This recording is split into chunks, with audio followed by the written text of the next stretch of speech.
So ladies and gentlemen, here for the wrap-up of this incredible tour at Orchard Studios, please welcome with me Miss Jane Siberry.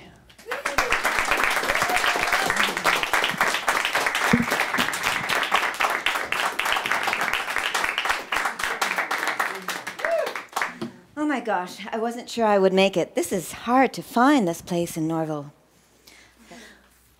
And what's happening outside? Is it raining again? This is a Quonset hut outside of the studio, and so it's tin, of course, which means, of course, that it makes a lot more sound.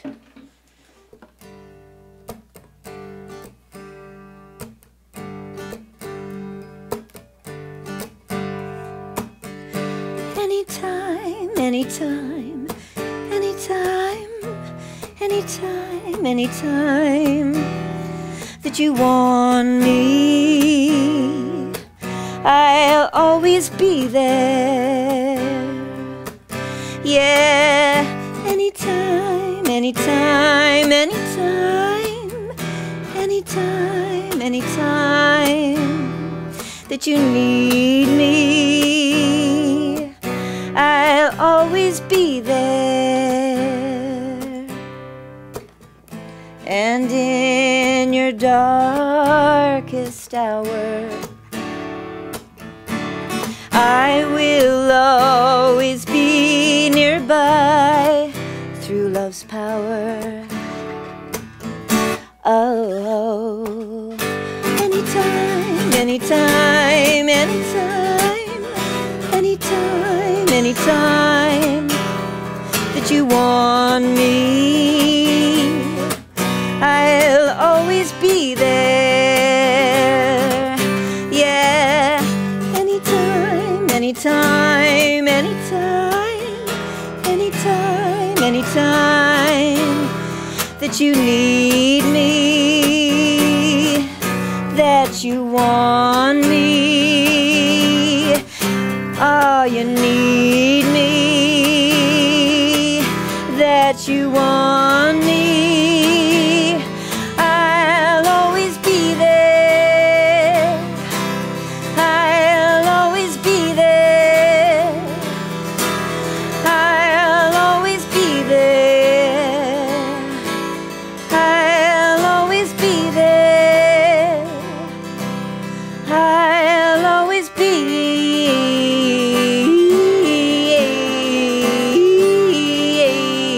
there, I will always be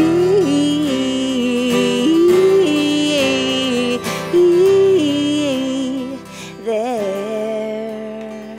There is nothing you can say or do to stop us from loving and respecting you. Just know we will always be there for you.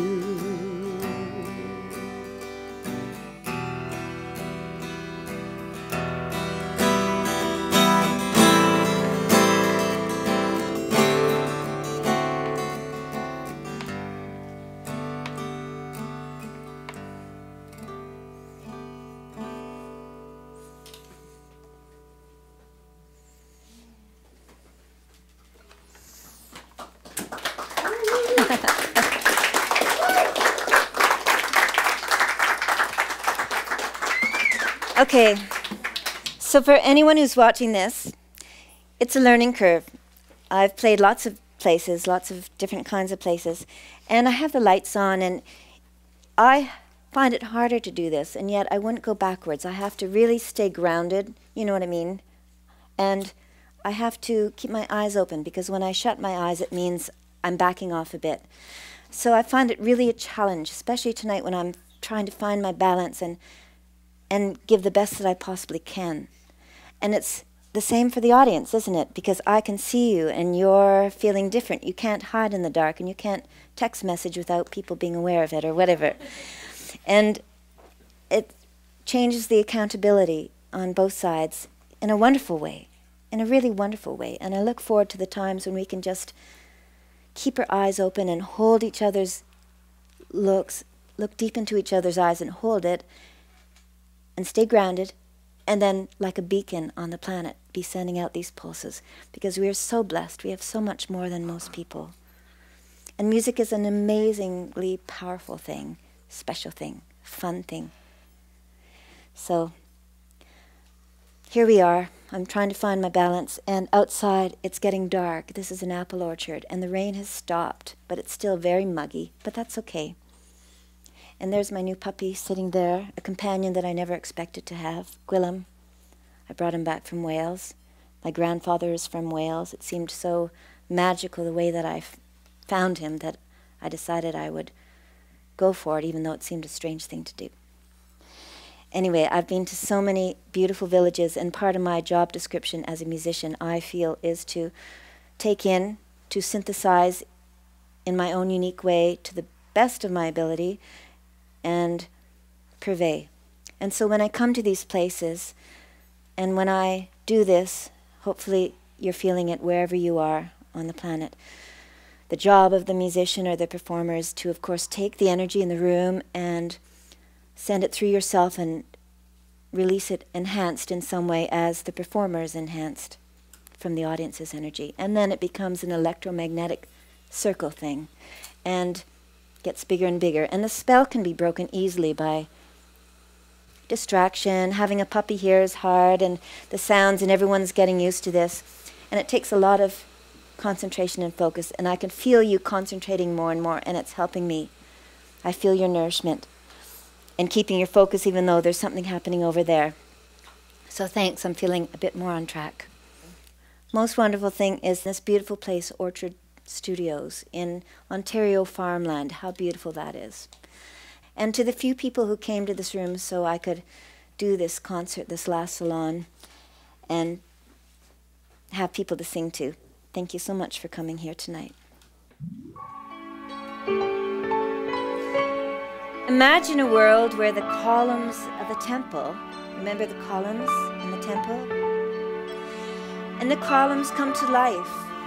At first stiff, and then starting to become a little flexible and flowing as they come and start to stride down the street, reflecting their inner beauty and their inner glory, and reaching here and there until separation from our brother is just a distant memory.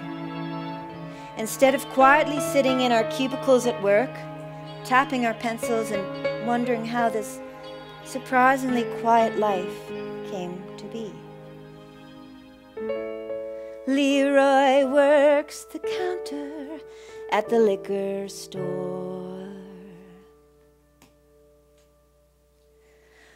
To look at him, you'd think there's nothing more, which is fine.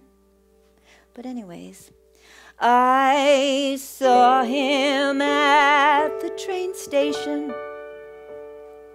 on the day of the fire.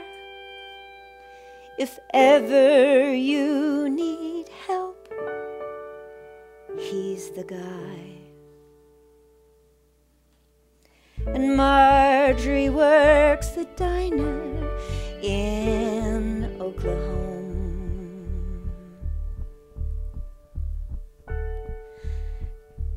making sure that no one feels alone.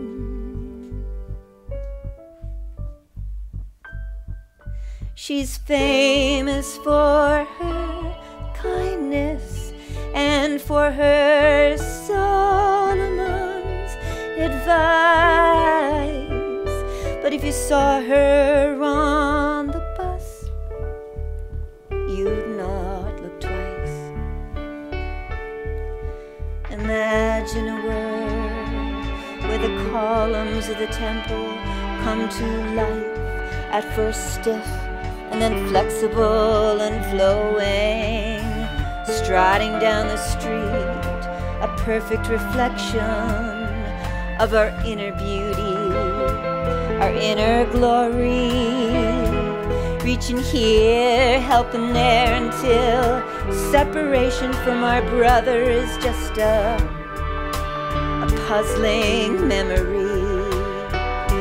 instead of quietly sitting in our own apartments with our own fridge and our own TV. And Patty, Patricia, she works the cosmetics section at the Five and Dime.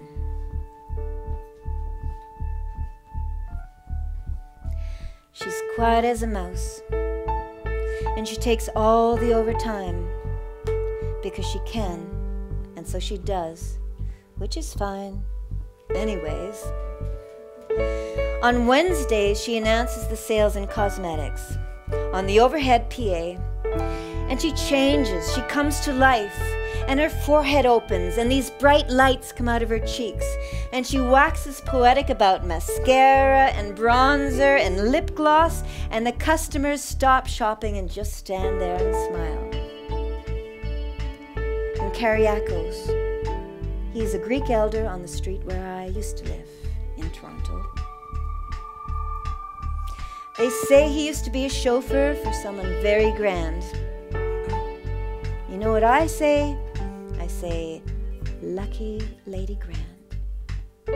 Anyways, I know he often doesn't feel that well, but still every morning he gets up and puts on a beautiful white suit and a cravat and a fancy hat, and he goes walking through the neighborhood, sending us off to work. You look fabulous, you look beautiful, have a jolly day. Imagine that. Imagine a world where the columns of the temple come to life at first stiff and then flexible and flowing, striding down the street, a perfect reflection of our inner beauty, inner glory, reaching here, helping there until separation from our brother is just a puzzling memory, instead of quietly sitting at the family reunion saying, you don't want a picture of me. Well, actually, we do. And Quincy, he's a hard-assed kid with a squeegee at the bus shelter.